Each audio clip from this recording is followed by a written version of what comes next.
안녕하세요. 저는 수도권에서 배달 음식점을 운영하면서 4살 된 아들을 키우고 있는 40대 여성입니다. 본격적인 사연을 이야기하기에 앞서 제 아들 민재 자랑 좀 잠깐 해볼까 해요. 제 아들은 흔히들 말하는 미운 4살이지만 애교가 정말 많고 너무 예쁩니다. 제가 일하고 오면 그 작은 고사리 손으로 제 어깨를 주물러주기도 하고 저를 꼭 안아주며 뽀뽀도 해주는데 고된 하루의 피로가 싹 가시는 기분이에요. 또래 4살은 때를 많이 부려서 엄마들이 아이를 보고 있으면 기가 빨린다고 하던데 민지는 아직은 한 번도 그런 적이 없었고 어쩔 땐 4살답지 않게 어른스러워 보일 때도 있습니다. 다른 엄마들은 그런 민재를 보며 부럽다고들 하지만 저는 그런 민재를 보면 한편으로는 마음이 짠해요. 사실 민재와 저는 그동안 힘든 일들을 많이 겪었거든요. 가끔은 다른 어린아이들은 굳이 겪지 않을 힘든 일을 겪으면서 민재가 다른 친구들에 비해 조금 더 일찍 성장해버린 것이 아닐까 하는 안타까운 마음이 들기도 합니다. 저와 민재가 어떤 일을 겪었는지 궁금하시죠? 지금부터 저희 모자의 이야기 들려드릴게요. 글솜씨가 좋지 않아 재미가 없을 수도 있겠지만 너그러운 마음으로 저희 이야기를 들어주시면 감사하겠습니다. 우선 저는 흔히 말하는 짠돌이인 남편과 결혼을 했어요. 생각해보면 제 남편은 연애 때도 돈을 거의 쓰지 않았습니다. 우리의 데이트 코스는 항상 국밥집에다 공연이었고 기념일이라고 해서 특별히 레스토랑을 가거나 선물을 주고받거나 하지 않았어요. 그래도 큰 불만은 없었던 것이 사실 우리 집도 잘 사는 형편은 아니었고 그 당시에는 남편에게 푹 빠져서 같이 보내는 시간 자체가 참 좋았습니다.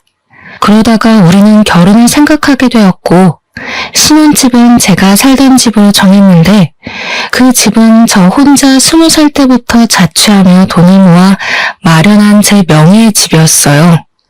비록 변두리이고 구축의 투룸이기는 하지만 남편과 제 회사가 가까웠고 근처에 대형마트나 편의점 등의 각종 편의시설이 많아서 둘이 살기에는 만족스러웠습니다.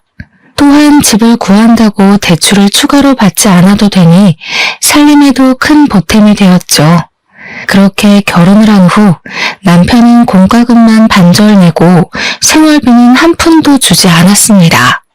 사실 신혼 초에는 남편이 생활비 주지 않는다고 해서 큰 문제가 되지 않았어요. 그 당시 저는 대출이 하나도 없었고 저도 회사에 다니며 돈을 벌고 있었으니까요. 하지만 남편은 아직 학자금 대출도 남아있었고 영업사원이라 겉으로 보이는 것이 중요하다며 대출의 할부를 받아 외제차의 명품 시계를 차고 다녔습니다. 그래서 남편은 돈 나갈 일이 많았고 저는 돈 나갈 일이 거의 없었기에 부부라면 이 정도는 당연히 감수해야 한다고 생각했어요. 우리는 결혼 후 친정은 지방에 계시니 거의 가지 못했고 시댁에는 자주 갔습니다. 저의 시어머니는 정말 아들 사랑이 유별났어요. 밥을 먹을 때도 항상 남편 앞에만 고기 반찬이 가득했고 제 앞에는 김치만 있었죠. 제가 고기라도 먹으려고 하면 꼭 고기 반찬을 남편 앞으로 끌어다 놓았습니다. 먹을 것으로 사람을 차별하는 것도 참 서러운데 더 서러운 것은 시어머니의 말이었어요. 하루는 밥을 먹는데 자기 아들이 먹어야 할 고기를 제가 자꾸 먹자 뭔가 얄미우셨는지 제게 이런 말을 하시더라고요. 우리 아들 고기 좀 먹이게 줘봐. 아휴, 하긴 중구석에 고기가 있기나 했겠니? 너도 참 우리 아들 만나서 횡재지 뭐. 중구석에 살다 온 네가 수도권에서 이런 대졸자 남편 만난 게 얼마나 행운이야, 안 그래? 재준이도 고기 좋아하지만 저도 고기 좋아하고요. 저 어릴 때 시골에서도 고기 많이 먹었으니 저희 친정 무시하지 마세요. 그리고 어머니, 수도권에서 살아온 대졸자인 재준이나 시골에서 태어나 고졸자인 저나 월급 차이는 그다지 차이 없어요. 게다가 지금 저희 사는 집도 집도 은행 대출 하나 없이 제 명의로 된 제 집인 거 아시죠? 부부가 네 집 내 집이 어딨어? 그냥 부부가 같이 사는 집이지. 그리고 너는 남편에게 재준이가 뭐냐, 재준이가. 깍듯이 서방님이라고 불러. 목대 먹은 것.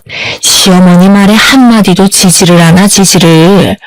너는 옛날에 우리 시할머니랑 있었으면 이미 한 대 맞았다, 이년아.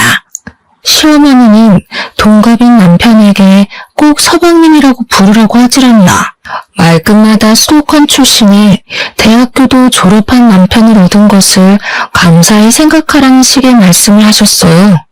저는 이런 이야기를 들으면 기분이 썩 좋지 않아 시어머니한테 저의 생각을 당당히 말을 했고, 그럴 때마다 시어머니는 괜히 트집을 잡으며 저의 길을 꺾어 놓으시려고 했습니다. 하지만 그래도 이 당시에는 시어머니가 엄청 싫지는 않았어요. 왜냐면 저의 시댁은 명절이라고 특별히 음식 장만을 하거나 제사를 지내는 것도 아니었고, 만나도 거의 외식을 하니 다른 집처럼 며느리가 설거지를 다 해야 하는 경우는 없었거든요. 사실 이 당시 회사 동료의 시어머니들은 며느리가 들어왔으니 없던 제사도 만들고 원래는 먹지도 않던 명절 음식도 만들고 생존하지 않던 김장도 했었기에 오히려 그런 시어머니들에 비하면 정전해 보였고 나쁘지는 않아 보였습니다. 그러다가 시어머니에게 처음으로 정이 뚝 떨어진 사건이 있었어요. 사랑으로 남편의 짠돌이 성향이 충분히 극복이 가능했던 신혼생활 중 제가 임신을 했어요. 입덧과 허리 통증으로 힘들었지만 회사에 계속 다녔고 시간이 흘러 어느덧 임신 8개월이 되었습니다.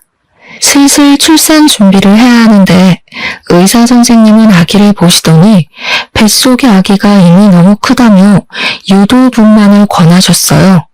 그래서 남편과 제 회사 상황에 맞춰 적당한 날짜를 잡고 시어머니에게 유도분만할 것이라고 말을 했습니다. 아기가 뱃속에 있는데 약을 넣어서 출산하는 게 어딨어? 그게 말이 되니? 혹시 우리 집 장손이 잘못되면 어떡해? 나는 우리 재준이 낳을 때 그냥 힘주니까 쏙 나오더라. 너도 그러면 되지 무슨 약까지 넣어서 애를 낳으니? 안 된다. 절대 안 돼. 저도 유도분만으로 낳으면 더 많이 아프고 힘들다고 해서 하기는 싫은데 그래도 상황이 어쩔 수 없잖아요. 뱃속에 아기가 이미 너무 많이 커서 자연분만으로 하다가는 아기도 저도 위험해진다고 하는데 어떻게 무작정 자연분만을 고집해요. 그거 다 병원에서 돈 받아 먹으려고 하는 수작이야, 수작. 그 수작에 넘어가기는 안 되겠다. 내가 직접 가서 의사한테 말을 해봐야겠어. 네가 어리바리하고 어른 없이 혼자 다니니까 의사가 너한테 장사하는 거야. 시어머니는 제 다음 검진일에 산부인과까지 따라와서 의사 선생님께 자연분만을 해야 한다고 말을 했습니다. 의사 선생님은 처음엔 아이가 커서 위험하다고 좋게 말했지만 그래도 시어머니가 끝까지 자연분만을 해야 한다고 고집하자 그러다가 아기도 죽고 산모도 죽을 수도 있다고 하며 다들 죽는 꼴 보고 싶으면 그렇게 하시라고 단호하게 말씀했어요. 그날 집에 오면서 시어머니는 저에게 도대체 몸 관리를 어떻게 했길래 아기가 그 모양까지 컸냐고 하며 저를 구박했습니다. 물론 틈틈이 운동을 못한 제 잘못도 있긴 하지만 솔직히 오전 9시부터 오후 6시까지 사무실에서 일하고 나면 저도 피곤하고 집안일도 태산인데 언제 운동을 할 수가 있나요? 집안일 한 번 도와주지도 않았으면서 꼭 제가 몸 관리 잘못해서 그런 것처럼 타박하시니 참 속상했습니다. 어찌됐든 시간이 흘러 드디어 분만하는 날짜가 왔어요. 친정 부모님은 아침 일찍부터 오시려고 했으나 갑자기 일이 생겨서 밤에나 오실 수 있다고 했고 시어머니와 남편이 보호자로 병원에 왔습니다. 본격적인 진통이 시작되면서 태어나서 처음 느껴보는 엄청난 고통이 쓰나미처럼 밀려오는데 정말 이러다가 죽을 것 같았어요. 대충 이미 출산한 언니들로부터 진통에 관한 이야기는 들었지만 이런 엄청난 진통이 오리라고는 상상조차 못했습니다. 진통이 없을 때는 거의 기절해 있다가 진통이 올 때는 짐승처럼 울부짖었던 것 같아요. 그런데 더 큰 문제는 아기가 도통 내려오지 않았습니다. 게다가 저는 오랜 시간 진통을 겪어내느라 힘이 빠져 있었고 뱃속의 아기는 심박수가 매우 불안정한 상태였어요. 의사 선생님은 이대로 가다가는 위험할 것 같으니 수술을 해야 할 것 같다고 하며 시어머니와 남편에게 말했습니다. 수술은 무슨 수술이에요? 보호자인 내가 허락 못해요. 보호자가 허락 안 하면 어쩔 건데요? 현재 우리나라 법상 산모님만 동의하시면 의사의 판단하에 언제든 제왕절개 가능합니다. 지금 산모분 호흡도 불규칙적이고 아이가 위험해요. 이러다가 아기도 산모도 위험해집니다. 그러니 지금 바로 수술 진행하겠습니다. 아니, 그래도 안 된다니까요. 애를 억지로 양녀해서 출산하는 것도 기가 막힐 노릇인데 수술까지 해서 애를 낳아요? 나 때는 그냥 힘만 줘도 잘 나왔는데 얘가 멍청해서 그런지 왜 이리 못해? 야, 주희야, 그렇게 힘드니? 힘 좀 팍 줘보라고. 수술이 말이 되니 지금? 시어머니는 옆에서 저에게 힘을 줘보라고 난리였지만 이미 기진맥진이 돼버린 저는 시어머니의 말이 하나도 귀에 들리지 않았고 정신마저 아득해졌습니다. 결국 시어머니의 만류에도 불구하고 응급으로 수술을 진행할 수밖에 없었어요. 다행히 아기는 아주 크고 건강히 잘 태어났지만 저는 지칠 대로 지쳐 있었습니다. 손가락 하나 까딱할 기력도 없이 멍하게 회복실에 누워있는데 친정 부모님이 오셔서 정말 수고했다고 하셨어요. 수술로 출산했으면서 수고는 무슨. 우리 집 장손이 수술로 나와서 장손이 멍청해지진 않았나 몰라. 사돈, 말씀이 너무하신 거 아니에요? 수술이라도 건강히 나오면 됐지 무슨 멍청해지니 많이 하세요. 사돈이야말로 세상 물정 모르는 소리 하시네요. 자고로 아기는 자연분만을 해야 건강하고 똑똑하게 자란다고요. 이제 한번 보세요. 수술로 태어났으니 분명 멍청하고 비실비실할 겁니다. 우리 집 장손이 그따위로 나와서 큰일 났어요.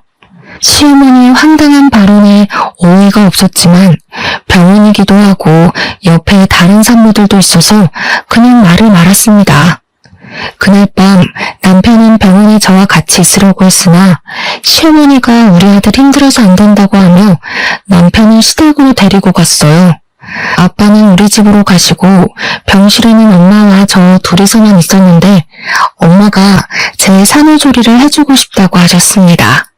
사실 산후조리원에 가려고 했으나 생각보다 금액이 너무 비쌌고 평소에 몸이 건강했었기에 산후조리는 안 해도 금방 회복이 될 것으로 생각해서 산후조리원을 예약하지 않았거든요.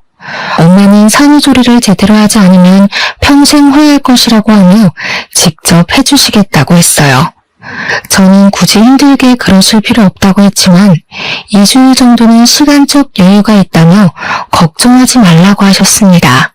그렇게 엄마는 저와 함께 병원 생활을 하시고 퇴원 후 우리 집에 가셨어요. 시어머니는 당연히 시골집으로 가실 것으로 생각했던 엄마가 우리 집으로 가셔서 산후조리까지 해준다고 하자 당황하셨습니다. 지금 주의 산후조리를 해주신다고요? 그럼 우리 아들이랑 같이 이 집에 있어야 한다는 거예요? 이 좁아 터진 집에? 당연히 친정엄마인 제가 산후조리를 해줘야지 누가 해준답니까? 그리고 김서방도 같이 있으면서 자네 아들 민재 어떻게 목욕시키고 하는 건지 좀 배우게. 우리 아들이 그런 것을 어떻게 해요? 그리고 이 집에 장모랑 같이 있으면 얼마나 우리 아들이 불편하겠어요? 어디 잠이나 한번 편하게 잘 수 있겠어요? 게다가 우리 아들은 매운 음식 좋아하는데 산모 있으면 그런 음식도 못 먹잖아요. 그럼 곤란한데? 민재가 주임원의 아들도 아니고 둘이 같이 낳았는데 당연히 둘이 같이 키워야죠. 같이 아기 보고 해야지 어떻게 주희 혼자 저놈으로 아기를 봐요. 저 젊을 때는 재준이 낳고 판이라고 그랬어요. 자연분만도 아니고 수술로 나왔는데 뭐가 힘들다고. 아무래도 안 되겠어요. 그냥 우리 재준이는 제가 데리고 갈게요. 사돈 2주일 동안 계신다고 했죠? 그럼 그 시간 동안 제가 재준이 데리고 재준이 먹이고 할 테니까 2주일 동안 모녀간에 좋은 시간 보내세요. 시어머니는 기어이 남편을 데리고 시댁으로 가버렸습니다.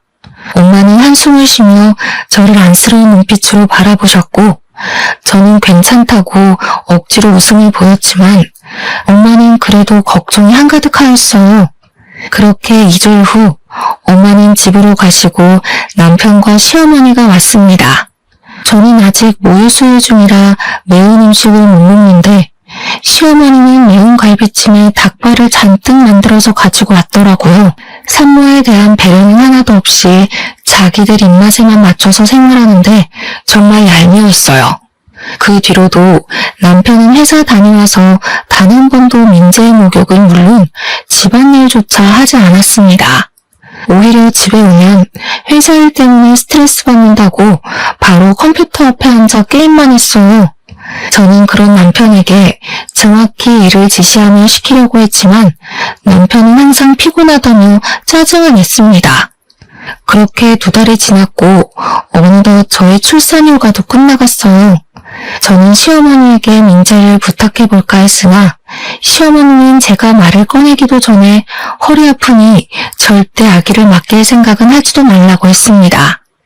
베이비시터도 마음에 드는 사람이 없었고 결국 아직 100일도 안 된 민재를 어쩔 수 없이 어린이집에 보냈어요. 어린이집 적응 기간이 끝나고 저는 회사에 복귀했는데 민재가 자꾸 아팠습니다.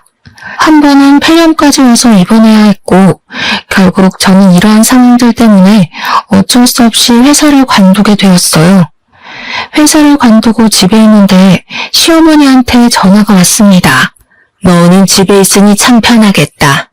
무슨 애 하나 출산했다고 회사를 관두니? 나 때는 민재 낳고도 업고 밭일도 하고 시부모도 모시고 다 했어. 하여튼 요새 젊은 사람들은 편한 것만 알지 고생하려는 마음은 눈꽃만큼도 없다니까.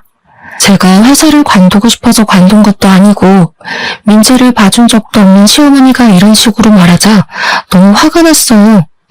그때는 밭일이고 지금은 회사잖아요. 회사에 갓난아기를 업고 어떻게 가요? 그게 말이 돼요? 요새 같은 세상에 그러면 뉴스에 나와요.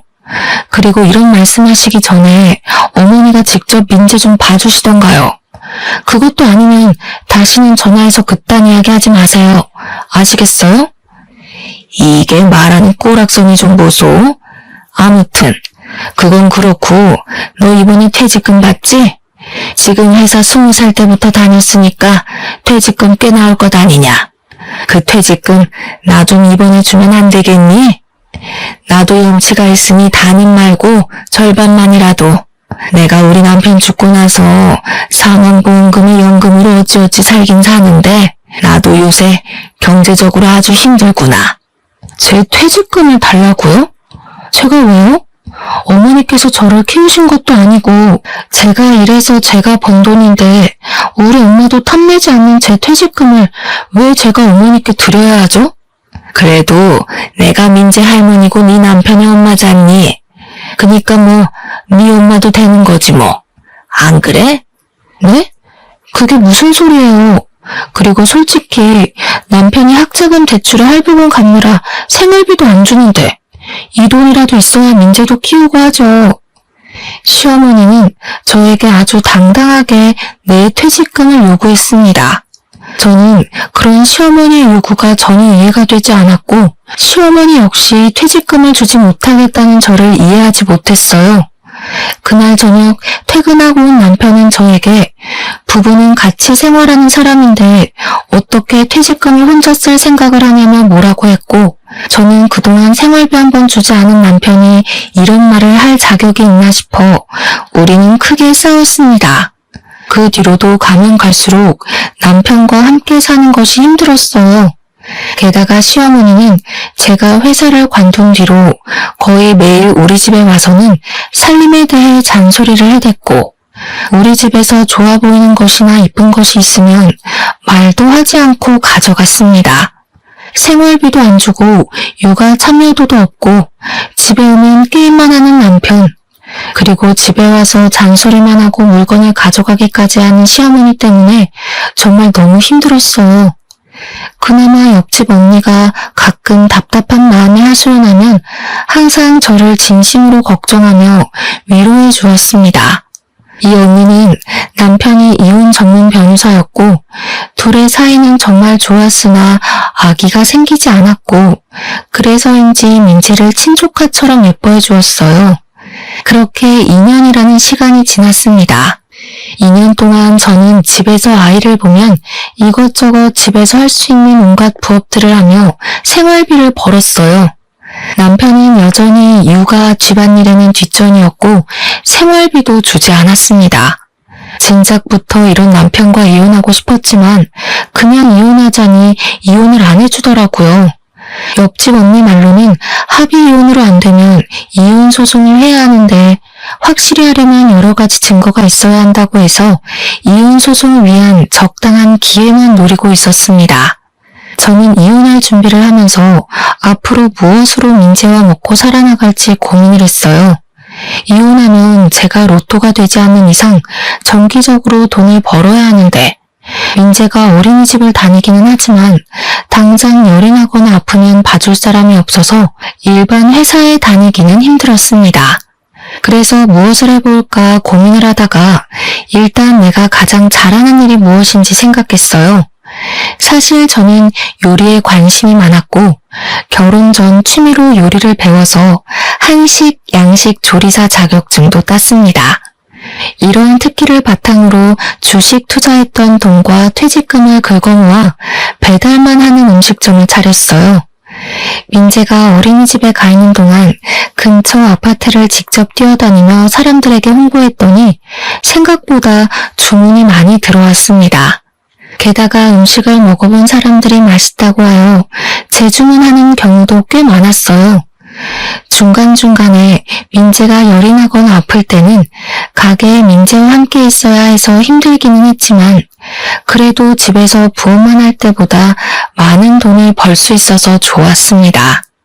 제가 이렇게 장사가 잘 될 동안 남편은 코로나의 여파로 회사 경영이 어려워져서 회사를 잘렸어요.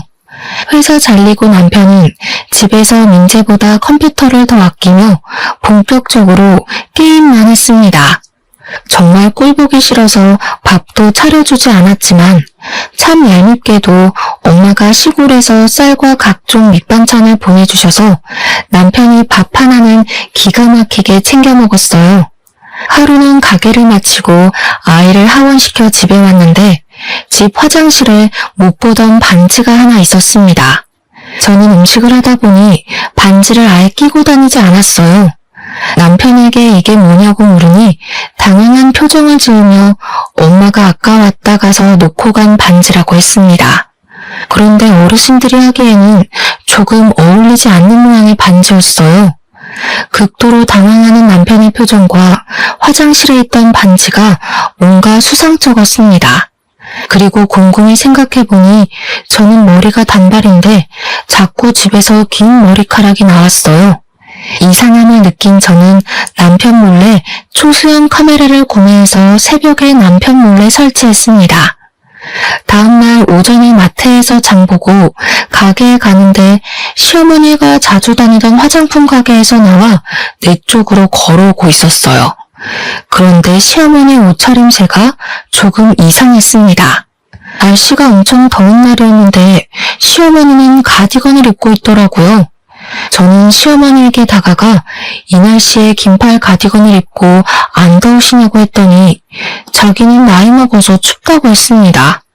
그러다가 지나가던 아이와 시어머니가 부딪혔는데 시어머니의 품에서 고가의 아이크림, 영양크림에서부터 각종 조그만 화장품들이 우르르 쏟아졌어요. 쏟아진 화장품을 시어머니와 함께 주우며 이게 다 무엇이냐고 물었습니다. 뭐긴 뭐야? 다 내가 산 화장품이지. 저 화장품 가게에서는 화장품을 샀는데 쇼핑백 같은 데도 안 넣어줘요? 그래도 저 화장품 가게 단골이신데 너무하네요. 아 몰라. 아무튼 나 바빠서 간다. 시어머니는 허둥지둥 화장품들을 챙겨서 후다닥 가버렸고 저는 도대체 무슨 바쁜 일이 있어서 저리 가시나 싶어 이상했습니다. 그리고 그날 오후가 되었어요. 주문이 많아 음식을 하느라 바쁜데 시어머니가 그 여름에 웬 털모자를 쓰고 왔습니다. 원래 답답하다고 하며 모자를 생전 안 쓰시던 분인데 여름에 털모자를 쓰니 뭔가 이상했어요. 제가 이 여름에 무슨 털모자를 쓰고 오셨냐고 하자 시어머니는 저에게 어떡하냐고 하며 모자를 벗었습니다. 저는 털모자 속에 숨겨진 시어머니의 머리를 보고 깜짝 놀랐어요.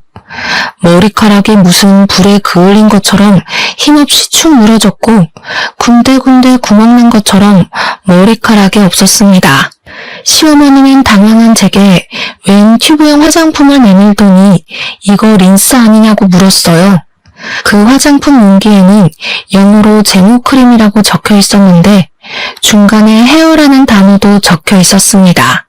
시어머니는 이 헤어라는 단어만 보고 당연히 린스인 줄 알고 머리 감을 때 사용을 해서 이렇게 되었다고 했어요. 저는 시어머니에게 이거 어디서 사셨냐고 물으니 시어머니는 얼버무리며 자주 가던 그 화장품 가게에서 샀다고 했습니다. 그럼 화장품 가게에서 린스를 산다고 했는데 이 제모크림을 주셨다고요? 이거는 그 화장품 가게에 완전히 잘못한 거죠. 바로 화장품 가게에 가서 어떻게 된 거냐고 따져야겠어요. 얘야, 그럴 필요 없다. 자주 가는 단골 화장품 가게인데 뭐하러 따지니? 앞으로도 종종 만나야 할 텐데. 그냥 내 머리는 어쩔 수 없고 이참에 미용실 가서 머리 좀 손질하고 영양크림인가 뭔가 좀 넣고 하게 돈 좀 줘보렴. 네? 왜 그 돈을 저한테 청구하세요? 당연히 화장품 가게에다 청구하셔야죠. 지금 화장품 가게에서 잘못 줘서 제모크림으로 머리를 감아서 이렇게 된 건데 당연히 화장품 가게에서 책임져야 하는 거 아닌가요? 안 되겠어요. 제가 직접 가서 따져야겠어요. 그 사거리 약국 옆에 화장품 가게 맞죠? 저는 화장품 가게에 가서 따지려고 했지만 시어머니가 저를 말렸습니다. 원래 시어머니 성격상 이런 일 당하면 끝까지 따질 사람인데 그냥 있는다니까 이게 무슨 일인가 싶었어요. 저는 화장품 가게에 가려고 했으나 시어머니가 끝까지 말리기도 했고 배달 주문도 들어와서 그냥 가만히 있었습니다. 시어머니가 가시고 혼자 일을 하는데 그날따라 주문이 많아서 식재료가 부족했어요. 그래서 마트에 장 보러 갔다가 시어머니의 단골 화장품 가게를 잠깐 들렸습니다. 마침 집에서 쓰던 샴푸도 떨어지고 도대체 어쩌다가 제모크림을 린스로 착각하고 건넸는지 궁금했거든요. 들어가 보니 젊은 여직원 뒤로 시어머니가 썼던 튜브형 제모크림이 있었습니다. 저는 여직원에게 혹시 저 제모크림도 파는 거냐고 했더니 이 제품은 인기가 없기도 하고 유통기한이 지나서 팔지 않는 것이라고 했어요. 시어머니는 분명 여기서 저 제모크림을 샀다고 했는데 저는 제모크림은 파는 것이 아니라고 하는 것이 이상했습니다. 저는 여직원에게 시어머니의 이름을 말하며 혹시 아느냐고 물었어요. 여직원은 시어머니를 잘 안다면서 원래 이 화장품 가게는 여직원의 어머니가 운영했었고 여직원의 어머니와 시어머니는 고등학교 동창이었다고 합니다. 동창이라는 이유로 시어머니는 매일 화장품 가게를 찾아왔는데 사실 여직원의 어머니는 시어머니를 그다지 좋아하지 않으셨대요. 시어머니가 와도 매출을 올려주는 것도 아니었고 이래야 하는데 샘플만 왕창 요구하며 정신이 하나도 없게 만들었다는 것입니다. 그래도 동네 장사이다 보니 시어머니가 오면 어쩔 수 없이 친절하게 응대를 해왔고 그러다가 여직원의 어머니가 몸이 안 좋아져서 이 화장품 가게는 여직원이 운영하게 되었다고 해요. 시어머니는 그 뒤로도 종종 와서 여직원에게 친한 척하며 엄마는 샘플을 항상 많이 챙겨줬다면서 샘플을 달라고 했다고 합니다. 여직원의 어머니도 말 많고 골치 아픈 사람이니 그냥 샘플 줘서 빨리 보내버리라고 하시는 통에 여직원도 아무 말 없이 그냥 커피 한 잔과 샘플을 많이 주며 시간 보내다가 가라고 했다고 해요. 저는 여직원에게 어머니가 가게 안쪽까지 들어오냐고 했더니 항상 와서 가장 안쪽의 의자에 당당히 앉는다고 했습니다. 순간 제모크림을 여직원이 판 것이 아니라 시어머니가 가져가지 않았을까 하는 생각이 들었어요. 사실 그동안 시어머니가 우리 집이나 가게에서 이런저런 자잘한 물건들을 많이 가져갔었거든요. 그래서인지 왠지 모르게 시어머니가 훔쳤을 것이라는 생각이 들었습니다. 저는 혹시나 하는 마음에 시어머니가 왔던 시간에 CCTV를 확인해 보라고 했어요. 마음 같아서는 저도 같이 확인하고 싶었지만 제 가게를 운영해야 했기에 그 말만 하고 나왔습니다. 그렇게 며칠이 지났어요. 가게 일을 마치고 집에 가는 길에 잠깐 쓰레기 버리러 나온 옆집 언니와 마주쳤습니다. 같이 엘리베이터를 타며 이런저런 이야기를 하다가 옆집 언니가 아랫집 여자와 친하냐고 물었어요. 저는 아랫집 여자 누군지도 모른다고 하니 아랫집 여자가 자꾸 오후에 우리 집에 들락날락한다고 하며 한번 알아보라고 했습니다. 옆집 언니와 헤어지고 집에 들어가려는데 갑자기 화장실에 있던 반지, 짧은 내 머리와는 다르게 긴 머리카락이 자꾸 나오던 것이 생각났어요. 저는 이전에 설치하고 입고 있었던 몰래카메라를 바로 확인하고 싶었지만 남편이 있으니 참았다가 다음날 민지를 등원시키고 가게로 출근해서 몰래카메라를 돌려봤습니다. 몰래카메라에 녹화된 내용을 보니 정말 황당했어요. 옆집 언니의 말대로 제가 가게에서 일하는 그 시간에 우리 집에 아랫집 여자가 왔더라고요. 아랫집 여자는 우리 집에 와서는 제가 자던 그 침대 위에서 남편과 충격적인 행위를 하고 있었습니다. 영상을 본 저는 이성을 잃었고 지금 당장 이혼할 생각으로 집으로 갔어요. 어차피 민지에게도 전혀 도움이 되지 않는 아빠인데다가 생활비도 한 푼 주지 않고 남남처럼 지내서 언제든 이혼하고 싶었지만 남편이 이혼은 안 된다고 해서 어쩔 수 없이 질질 끌고 온 결혼 생활이었잖아요. 그래서 당장 남편이 없어도 저는 전혀 문제될 것이 없었습니다. 화가 잔뜩 난 상태로 집 앞에 가니 우리 집에서 여자 웃음소리가 들렸고 저는 아랫집 여자와 남편이 함께 있다고 확신했어요. 바로 문을 열고 들어가려는 순간 우연히 제 모습을 본 옆집 언니가 저를 붙잡았습니다.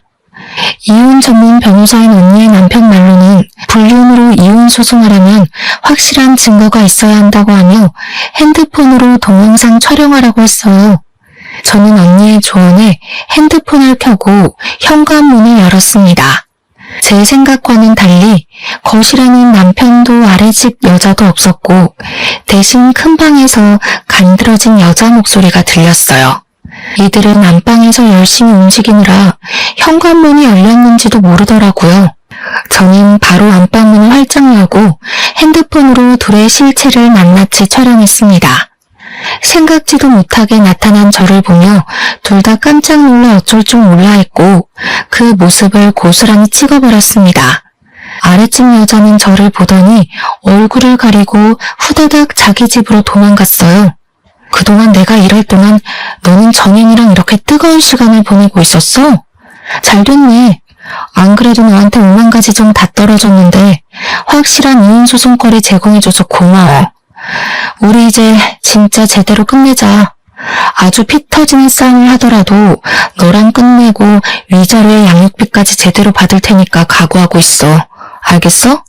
주희야, 그니까 이게 말이야. 어떻게 된 거냐면 이미 너랑 아랫집 년이랑 같이 침대 위에 있던 모습까지 다 확인했는데 무슨 말이 더 필요해? 우린 이제 끝났어. 참, 이 집 내 집인 거 알지? 지금 당장 나가. 너 짐 전부 다 챙겨서 나가라고. 만약에 나 오늘 가게 일 마치고 왔는데 너랑 너 짐이 아직도 여기에 있으면 너 맨몸으로 쫓아낼 거야. 알겠어? 민재도 있고 너도 있는데 내가 어디를 가? 내가 갈 데가 어디 있다고? 아랫집에 가면 되겠네. 아랫집 그냥 집에 둘이서 잘 살면 되겠어. 안 나가면 아주 동네방네 소문 다 내버릴 테니까 그런 줄 알아. 알겠어?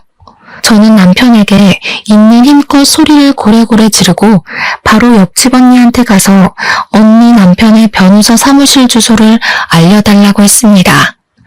고맙게도 언니는 지금 운전을 못할 것 같으니 같이 가주겠다고 했고, 언니와 함께 언니 남편의 사무실에 가서 남편에게는 이혼 소송을, 아랫집 여자에게는 상간녀 소송을 접수했어요.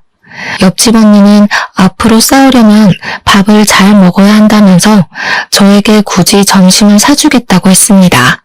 솔직히 저는 밥 생각이 없었지만 언니가 저를 끌다시피 해서 시내까지 나갔어요. 백반집을 가다가 시어머니가 자주 다녔던 화장품 가게 앞으로 지나갔는데 그 앞에 사람들이 꽤 몰려 있었고 시끄러웠습니다. 무슨 일인가 해서 언니와 함께 가보니 화장품 가게 앞에서 여직원과 모자를 쓴 시어머니가 말다툼하고 있었어요.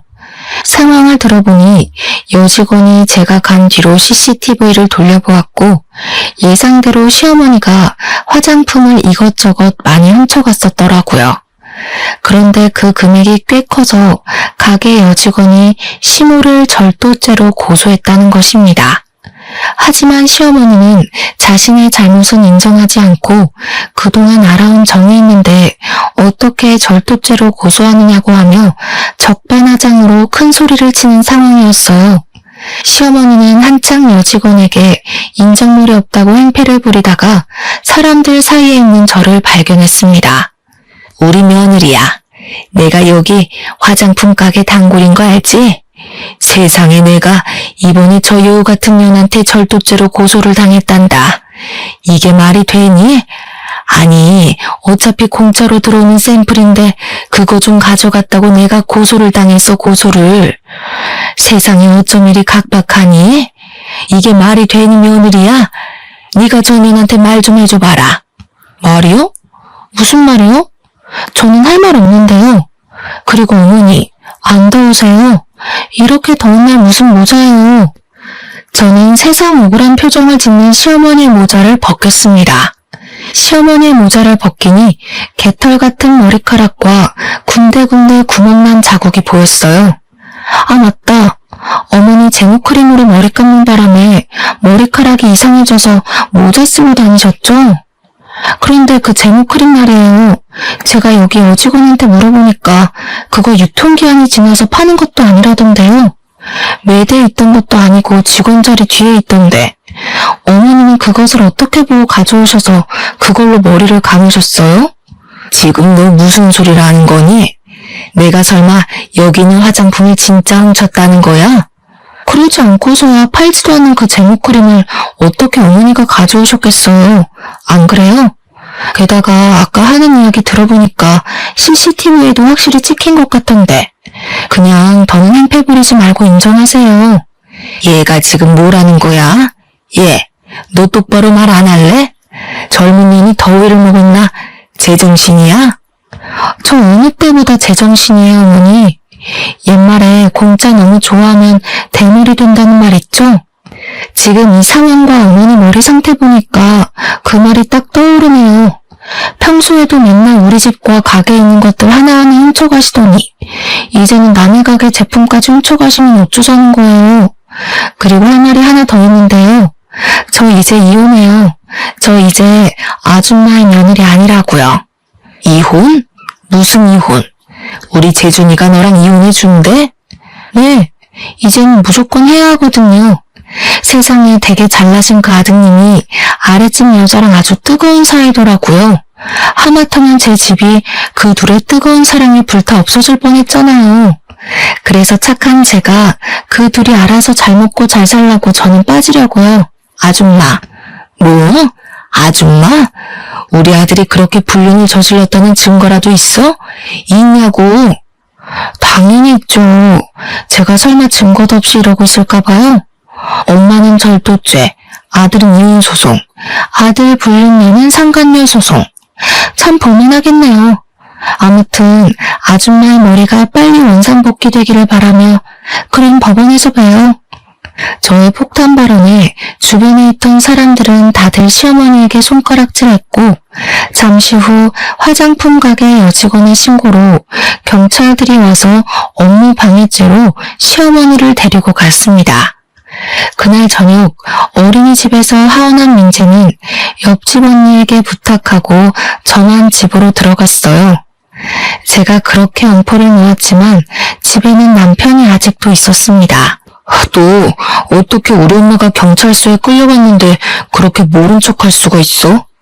아줌마라고도 하면서 내 이야기도 했다면서? 이제 우리 이혼할 건데 너희 엄마가 경찰서에 끌려가든 감옥에 가든 그게 뭔 상관이야. 그리고 너 내가 나가라고 했지? 안 나가? 나 너랑 절대 이혼 못해. 안 해. 절대 이 집에서 한 걸음도 못 나가. 남편은 저에게 절대 나가지 않겠다고 강력히 주장했습니다. 저는 그런 남편이 그동안 애지중지했던 컴퓨터 모니터를 그대로 뽑아와서 바닥에다가 내던졌어요. 야, 너 어떻게 이 모니터를 이렇게 박살낼 수가 있어? 이게 얼마짜린데? 그래봤자 그냥 컴퓨터가 컴퓨터지. 너같이 게임에만 정신 팔린 인간을 더는 내 아들의 아빠로 두고 볼 순 없어. 당장 나가. 안 나가면 나 본체도 던져버릴 거야.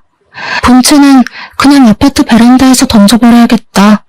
저는 정말 본체를 던져버릴 기세로 베란다 문을 열었습니다.